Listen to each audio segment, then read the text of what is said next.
क्या आपने कभी सोचा है कि जीवन में दुख, भय, असफलता और भ्रम से बाहर निकलने का सही मार्ग क्या है? क्या आपने कभी महसूस किया है कि मनुष्य के सभी प्रश्नों का उत्तर एक ही दिव्य ग्रंथ में छिपा हुआ है? श्रीमद् भगवद गीता केवल एक पुस्तक नहीं, बल्कि जीवन को सही दिशा देने वाला अमृत ज्ञान है। महाभारत की युद्ध भूमि में भगवान श्री कृष्ण द्वारा अर्जुन को दिया गया ये उपदेश आज भी हर इंसान के जीवन में उतना ही महत्वपूर्ण है जितना हजारों वर्ष पहले था। इस विशेष वीडियो में हम आपको श्रीमद् भगवद गीता के सभी 18 अध्यायों का विस्तृत और सरल वर्णन सुनाने जा रहे हैं। अर्जुन विषाद योग से लेकर मोक्ष संन्यास योग तक हर अध्याय जीवन के एक गहरे सत्य को प्रकट करता है। गीता हमें सिखाती है कि कठिन परिस्थितियों में भी अपने कर्तव्य से पीछे नहीं हटना चाहिए। ये हमें कर्म योग, भक्ति, आत्मज्ञान, ध्यान और मोक्ष का मार्ग दिखाती है। आप जानेंगे कि आत्मा अमर क्यों है, भगवान श्री कृष्ण ने कर्म को इतना महत्वपूर्ण क्यों बताया और कैसे भक्ति एवं समर्पण से मनुष्य जीवन के सभी दुखों से मुक्त हो सकता है। गीता का हर अध्याय मनुष्य को मानसिक शांति, आत्मविश्वास और आध्यात्मिक शक्ति प्रदान करता है। यदि आप अपने जीवन में सकारात्मक परिवर्तन लाना चाहते हैं, मन की शांति पाना चाहते हैं और धर्म तथा सत्य के मार्ग पर चलना चाहते हैं, तो ये वीडियो आपके लिए अत्यंत महत्वपूर्ण है। तो आइए भगवान श्री कृष्ण की दिव्य ज्ञान की इस अद्भुत यात्रा की शुरुआत करें और जानें क्यों श्रीमद् भगवद गीता को मानव जीवन का सबसे महान मार्गदर्शक कहा जाता है। तो चलिए शुरू करते हैं श्रीमद् भगवद गीता के सभी अध्यायों का विस्तृत एवं दिव्य वर्णन। जब जीवन के सबसे कठिन मोड़ पर अपने भी साथ छोड़ दे, तब एक आवाज इंसान को टूटने से बचाती है।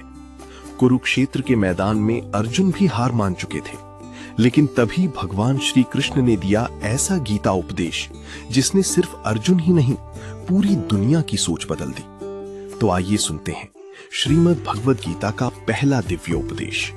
अध्याय 1, अर्जुन विषाद योग।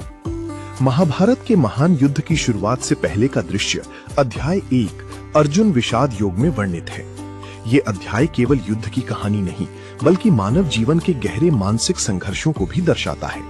जब अर्जुन कुरुक्षेत्र के मैदान में अपने सामने गुरु द्रोणाचार्य, पितामह भीष्म, भाई बंधु, मित्र और रिश्तेदारों को युद्ध के लिए खड़ा देखते हैं, तब उनका हृदय करुणा और मोह से भर जाता है। उनके हाथ कांपने लगते हैं, शरीर शिथिल हो जाता है और वे अपना गांडीव धनुष नीचे रख देते हैं। अर्जुन सोचने लगते हैं कि अपने ही परिवार और प्रियजनों का वध करके प्राप्त होने वाला राज्य, सुख और विजय किसी काम की नहीं है। वे धर्म और कर्तव्य के बीच उलझ जाते हैं। उनका मन भ्रम, दुख और निराशा से भर जाता है। यही स्थिति विषाद योग कहलाती है, जहां मनुष्य जीवन के कठिन निर्णयों के सामने स्वयं को असहाय महसूस करता है। ये अध्याय हमें सिखाता है कि जीवन में कई बार ऐसी परिस्थितियां आती हैं जब सही और गलत का निर्णय करना कठिन हो जाता है। मनुष्य भावनाओं, मोह और रिश्तों के कारण अपने कर्तव्य से विचलित हो सकता है। अर्जुन का ये विषाद वास्तव में हर व्यक्ति के भीतर चलने वाली मानसिक संघर्ष का प्रतीक है। इसी अवस्था में भगवान श्री कृष्ण अर्जुन को ज्ञान देने का निर्णय लेते हैं, जिससे आगे चलकर श्रीमद् भगवद गीता का दिव्य उपदेश प्रारंभ होता है। इसलिए अर्जुन विषाद योग केवल शोक का अध्याय नहीं, बल्कि आत्मज्ञान और जीवन के सत्य की ओर पहला कदम भी है। क्या आपने कभी सोचा है आखिर क्यों भगवान श्री कृष्ण ने युद्ध भूमि में ही दिया गीता का ज्ञान? जब अर्जुन मोह, भय और दुख में डूब चुके थे, तब श्री कृष्ण ने बताए जीवन के ऐसे रहस्य जो आज भी हर इंसान की परेशानियों का समाधान है। तो आइए सुनते हैं श्रीमद् भगवद गीता का दूसरा दिव्य उपदेश। अध्याय 2, सांख्य योग। श्रीमद् भगवद गीता का सबसे महत्वपूर्ण और ज्ञानपूर्ण अध्याय माना जाता है। अर्जुन के विषाद और मोह को देखकर भगवान श्री कृष्ण उन्हें जीवन का गहरा सत्य समझाना प्रारंभ करते हैं। यही वो अध्याय है जहां से गीता का दिव्य उपदेश वास्तव में शुरू होता है। भगवान श्री कृष्ण अर्जुन को आत्मा, कर्म, धर्म और जीवन के वास्तविक उद्देश्य का ज्ञान देते हैं। श्री कृष्ण बताते हैं कि आत्मा अमर है, वो ना कभी जन्म लेती है और ना कभी मरती है। शरीर नश्वर है, लेकिन आत्मा शाश्वत और अविनाशी है। जैसे मनुष्य पुराने वस्त्र त्याग कर नए वस्त्र धारण करता है, वैसी ही आत्मा पुराने शरीर को छोड़कर नया शरीर धारण करती है। इसलिए मृत्यु केवल शरीर का परिवर्तन है, आत्मा का अंत नहीं। इस अध्याय में भगवान श्री कृष्ण अर्जुन को अपने क्षत्रिय धर्म और कर्तव्य का पालन करने के लिए प्रेरित करते हैं। वे समझाते हैं कि मनुष्य को अपने कर्म करते रहना चाहिए, लेकिन कर्म के फल की चिंता नहीं करनी चाहिए। यही निष्काम कर्म योग का मूल सिद्धांत है। जब व्यक्ति बिना स्वार्थ और बिना फल की इच्छा के अपना कर्तव्य निभाता है, तभी उसे सच्ची शांति और सफलता प्राप्त होती है। सांख्य योग हमें सिखाता है कि जीवन में सुख दुख, लाभ हानि और जीत हार समान है। बुद्धिमान व्यक्ति परिस्थितियों से विचलित नहीं होता और हमेशा अपने धर्म की मार्ग पर चलता है। ये अध्याय आत्मविश्वास, धैर्य और सकारात्मक सोच का संदेश देता है। इसी अध्याय में कर्म योग की नींव रखी जाती है, जो आगे चलकर पूरे गीता ज्ञान का आधार बनती है। सांख्य योग केवल अर्जुन के लिए नहीं, बल्कि हर मनुष्य के जीवन को सही दिशा देने वाला दिव्य ज्ञान है। जीवन में जब हर रास्ता बंद दिखाई दे, जब मन डर, भ्रम और निराशा से भर जाए, तब इंसान को जरूरत होती है सही मार्गदर्शन की। कुरुक्षेत्र में अर्जुन की यही स्थिति थी, और तब भगवान श्री कृष्ण ने दिए ऐसे अमूल्य गीता उपदेश जो आज भी हर व्यक्ति के जीवन को बदल सकते हैं। तो आइए सुनते हैं श्रीमद् भगवद गीता का तीसरा दिव्य उपदेश। अध्याय 3, कर्मयोग। श्रीमद् भगवद गीता का एक अत्यंत महत्वपूर्ण अध्याय है, जिसमें भगवान श्री कृष्ण अर्जुन को कर्म के वास्तविक महत्व का ज्ञान देते हैं। अर्जुन ये सोचकर भ्रमित हो जाते हैं कि यदि ज्ञान सबसे श्रेष्ठ है, तो फिर उन्हें युद्ध जैसे कर्म में क्यों लगाया जा रहा है। तब भगवान श्री कृष्ण उन्हें समझाते हैं कि इस संसार में कोई भी मनुष्य बिना कर्म किए एक क्षण भी नहीं रह सकता। प्रकृति प्रत्येक व्यक्ति से किसी न किसी रूप में कर्म करवाती ही है। भगवान श्री कृष्ण कहते हैं कि केवल कर्म त्याग देने से मनुष्य सिद्धि प्राप्त नहीं कर सकता। सच्चा त्याग ये है कि मनुष्य अपने कर्तव्यों का पालन करे, लेकिन उसके फल के प्रति आसक्ति न रखे। यही निष्काम कर्मयोग कहलाता है। जब व्यक्ति बिना स्वार्थ, अहंकार और लालच के अपने कर्म करता है, तब उसका मन शुद्ध होता है और वो आध्यात्मिक उन्नति की ओर बढ़ता है। इस अध्याय में भगवान ये भी बताते हैं कि महान व्यक्ति जो आचरण करता है, सामान्य लोग उसी का अनुसरण करते हैं। इसलिए समाज और संसार के कल्याण के लिए हर व्यक्ति को अपने धर्म और कर्तव्य का पालन ईमानदारी से करना चाहिए। कर्मयोग हमें सिखाता है कि कर्म से भागना नहीं चाहिए, बल्कि उसे भगवान को समर्पित भाव से करना चाहिए। भगवान श्री कृष्ण अर्जुन को प्रेरित करते हैं कि वे मोह और भय को त्याग कर अपने क्षत्रिय धर्म का पालन करें। वे बताते हैं कि कर्म करते हुए भी मनुष्य मोक्ष प्राप्त कर सकता है, यदि उसका मन निष्काम और समर्पित हो। कर्मयोग हमें जीवन का ये महान संदेश देता है कि सफलता का रहस्य कर्म में है, न कि केवल इच्छाओं और कल्पनाओं में। जब मनुष्य निस्वार्थ भाव से अपने कर्तव्य निभाता है, तभी उसका जीवन सार्थक बनता है। जब जब धर्म की हानि होती है, तब तब भगवान स्वयं अवतार लेते हैं। लेकिन आखिर क्यों आते हैं श्री कृष्ण इस धरती पर? क्या है उनके दिव्य जन्म और कर्म का रहस्य?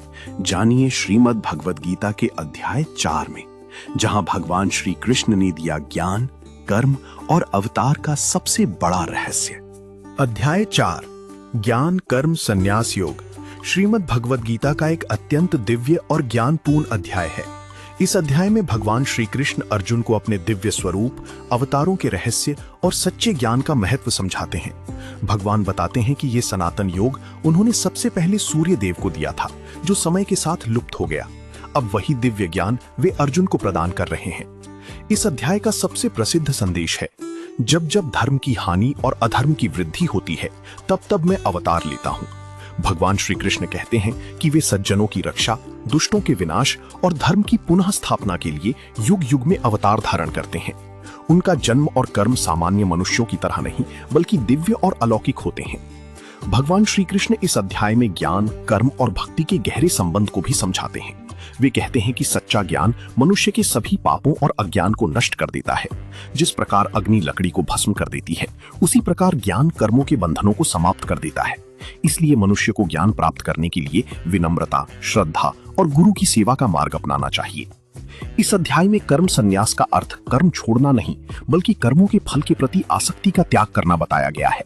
भगवान कहते हैं कि जो व्यक्ति अपने सभी कर्म भगवान को समर्पित कर देता है और निष्काम भाव से कार्य करता है, वो कर्म बंधन से मुक्त हो जाता है। ज्ञान कर्म संन्यास योग हमें ये सिखाता है कि सच्चा ज्ञान, निस्वार्थ कर्म और ईश्वर के प्रति भक्ति, यही जीवन को सफल और पवित्र बनाने का मार्ग है। क्या संसार में रहकर भी शांति और मोक्ष पाया जा सकता है? क्या कर्म करते हुए भी इंसान बंधनों से मुक्त हो सकता है? भगवान श्री कृष्ण अर्जुन को बताते हैं, सच्चा संन्यास कर्म छोड़ना नहीं, बल्कि कर्म के फल की इच्छा का त्याग करना है। तो आइए सुनते हैं श्रीमद् भगवद गीता अध्याय 5 का दिव्य उपदेश। अध्याय 5 कर्म संन्यास योग श्रीमद् भगवद गीता का एक महत्वपूर्ण अध्याय है, जिसमें भगवान श्री कृष्ण कर्म योग और संन्यास के वास्तविक अर्थ को स्पष्ट करते हैं। अर्जुन यह जानना चाहते हैं कि कर्म का त्याग श्रेष्ठ है या कर्म योग। तब भगवान श्री कृष्ण उन्हें समझाते हैं कि दोनों मार्ग कल्याणकारी हैं, लेकिन निष्काम भाव से कर्म करना अर्थात कर्म योग अधिक सरल और श्रेष्ठ मार्ग है। भगवान बताते हैं कि सच्चा संन्यास केवल बाहरी वस्त्र बदलने या संसार छोड़ देने से नहीं होता। वास्तविक सन्यासी वह है जो अपने कर्मों के फल की इच्छा और आसक्ति का त्याग कर देता है। जो व्यक्ति बिना अहंकार, बिना स्वार्थ और बिना लालच के अपने कर्तव्यों का पालन करता है, वही सच्चा योगी कहलाता है। इस अध्याय में भगवान श्री कृष्ण समझाते हैं कि ज्ञानी व्यक्ति सभी प्राणियों को समान दृष्टि से देखता है। उसके लिए ब्राह्मण, गाय, हाथी, कुत्ता और चांडाल सभी में एक ही परमात्मा का वास होता है। यही संभाव और आत्मज्ञान मनुष्य को शांति और मुक्ति की ओर ले जाता है। भगवान यह भी बताते हैं कि जो व्यक्ति अपने मन और इंद्रियों पर नियंत्रण रखता है, वही संसार में रहते हुए भी आंतरिक शांति प्राप्त कर सकता है।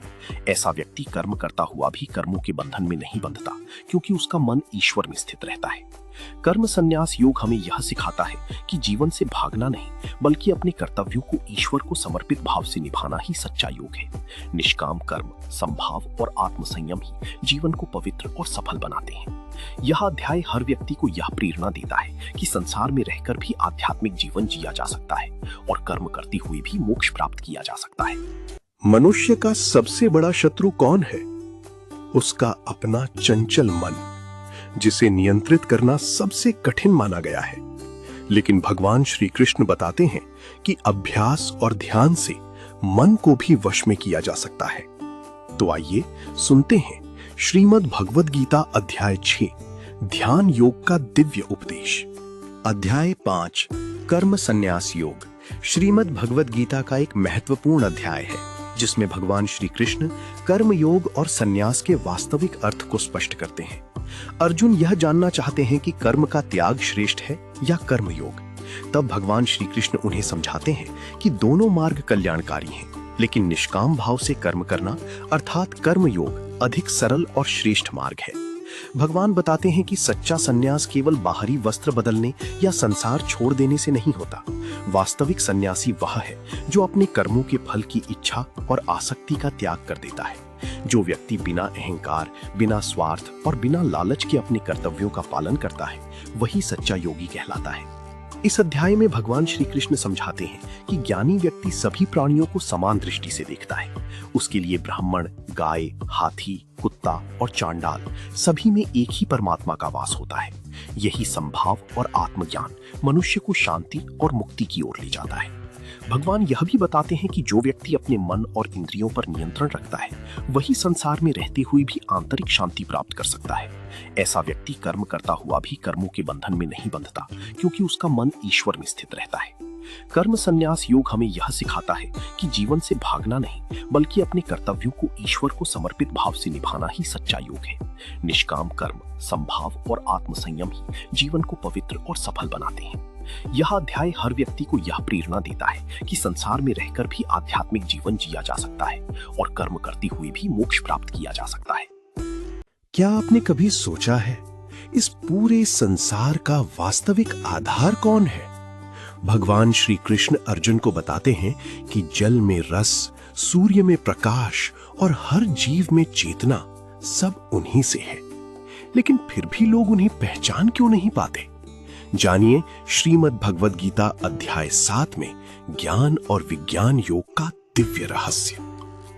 अध्याय 7 ज्ञान विज्ञान योग श्रीमद् भगवद गीता का अत्यंत महत्वपूर्ण अध्याय है, जिसमें भगवान श्री कृष्ण अपने वास्तविक दिव्य स्वरूप, अपनी अनंत शक्तियों और भक्ति के महत्व का वर्णन करते हैं। इस अध्याय में भगवान अर्जुन को ऐसा ज्ञान देते हैं जिसे जान लेने के बाद मनुष्य के लिए जानने योग्य कुछ भी शेष नहीं रहता। ये अध्याय केवल सैद्धांतिक ज्ञान ही नहीं, बल्कि अनुभव से प्राप्त होने वाले दिव्य विज्ञान का भी वर्णन करता है। भगवान श्री कृष्ण बताते हैं कि संपूर्ण संसार उन्हीं से उत्पन्न हुआ है और अंत में सब कुछ उन्हीं में विलीन हो जाता है।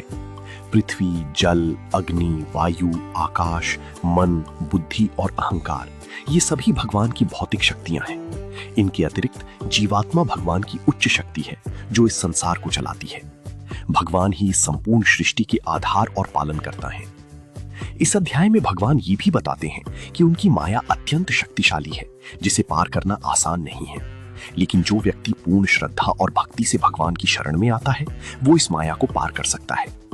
भगवान कहते हैं कि सभी लोग किसी न किसी कारण से उनकी पूजा करते हैं, लेकिन जो भक्त सच्चे ज्ञान और निष्काम प्रेम से उनकी भक्ति करता है वो भगवान को सबसे प्रिय होता है। भगवान श्री कृष्ण ये भी बताते हैं कि बहुत कम लोग उन्हें उनके वास्तविक दिव्य स्वरूप में पहचान पाते हैं। अज्ञान और मोह के कारण मनुष्य संसार की वस्तुओं में उलझा रहता है, लेकिन सच्चा ज्ञान और भगवान की भक्ति मनुष्य को मोक्ष के मार्ग पर ले जाती है। ज्ञान विज्ञान योग हमें ये सिखाता है कि परम सत्य केवल भगवान है। जब मनुष्य सच्चे ज्ञान, श्रद्धा और भक्ति के साथ भगवान को समझने का प्रयास करता है, तभी उसका जीवन सफल और पवित्र बनता है। मृत्यु के बाद क्या होता है? अंत समय में मनुष्य जिस चीज को याद करता है, क्या वही उसकी अगली गति तय करती है? भगवान श्री कृष्ण अर्जुन को बताते हैं जीवन, मृत्यु और मोक्ष का सबसे गहरा रहस्य। जानिए श्रीमद् भगवद गीता अध्याय 8 में अक्षर ब्रह्म योग का दिव्य ज्ञान। अध्याय 8 अक्षर ब्रह्म योग श्रीमद् भगवद गीता का एक अत्यंत आध्यात्मिक और रहस्यमयी अध्याय है। इस अध्याय में भगवान श्री कृष्ण अर्जुन को ब्रह्म, आत्मा, कर्म और मृत्यु के समय ईश्वर स्मरण के महत्व के बारे में बताते हैं। अर्जुन भगवान से कई गूढ़ प्रश्न पूछते हैं, जैसे ब्रह्म क्या है, अध्यात्म क्या है और मृत्यु के समय मनुष्य की स्थिति कैसी होती है। तब भगवान श्री कृष्ण इन सभी प्रश्नों का सरल और दिव्य उत्तर देते हैं। भगवान बताते हैं कि अक्षर ब्रह्म वो परम सत्य है जो कभी नष्ट नहीं होता। आत्मा भी उसी परमात्मा का अंश है और वो शाश्वत है। शरीर नश्वर है लेकिन आत्मा अमर है। मनुष्य अपने कर्मों के अनुसार जन्म और मृत्यु के चक्र में घूमता रहता है। इस अध्याय का सबसे महत्वपूर्ण संदेश ये है कि मृत्यु के समय मनुष्य जिस भाव का स्मरण करता है वो उसी को प्राप्त होता है। इसलिए भगवान श्री कृष्ण कहते हैं कि जो व्यक्ति अंतिम समय में उनका स्मरण करता हुआ शरीर त्यागता है वो भगवान को प्राप्त हो जाता है और जन्म मरण के बंधन से मुक्त हो जाता है। भगवान श्री कृष्ण ये भी बताते हैं कि केवल अंतिम समय में स्मरण करना पर्याप्त नहीं है। मनुष्य को पूरे जीवन भगवान का चिंतन, भक्ति और नामस्मरण करना चाहिए ताकि अंतिम समय में मन सहज रूप से भगवान में स्थित हो सके। निरंतर अभ्यास और भक्ति से मनुष्य का मन ईश्वर में स्थिर हो जाता है।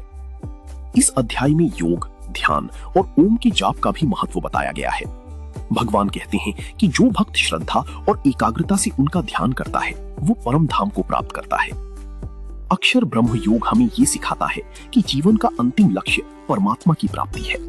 भगवान का निरंतर स्मरण, भक्ति और सच्चा विश्वास ही मोक्ष का मार्ग है। भगवान तक पहुंचने का सबसे सरल मार्ग क्या है? क्या केवल सच्ची भक्ति से इंसान मोक्ष प्राप्त कर सकता है? भगवान श्री कृष्ण अर्जुन को बताते हैं एक ऐसा रहस्य जिसे राजविद्या और राजगुह्य कहा गया है। जानिए श्रीमद् भगवद गीता अध्याय 9 में भक्ति, विश्वास और ईश्वर प्रेम का दिव्य ज्ञान। अध्याय 9 राजविद्या राजगुह्य योग श्रीमद् भगवद गीता का अत्यंत महत्वपूर्ण और दिव्य अध्याय है।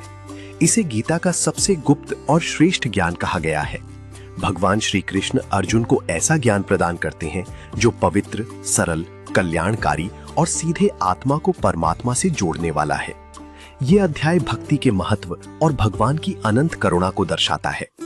भगवान श्री कृष्ण बताते हैं कि संपूर्ण सृष्टि उन्हीं में स्थित है और वही इस जगत के पालन करता है।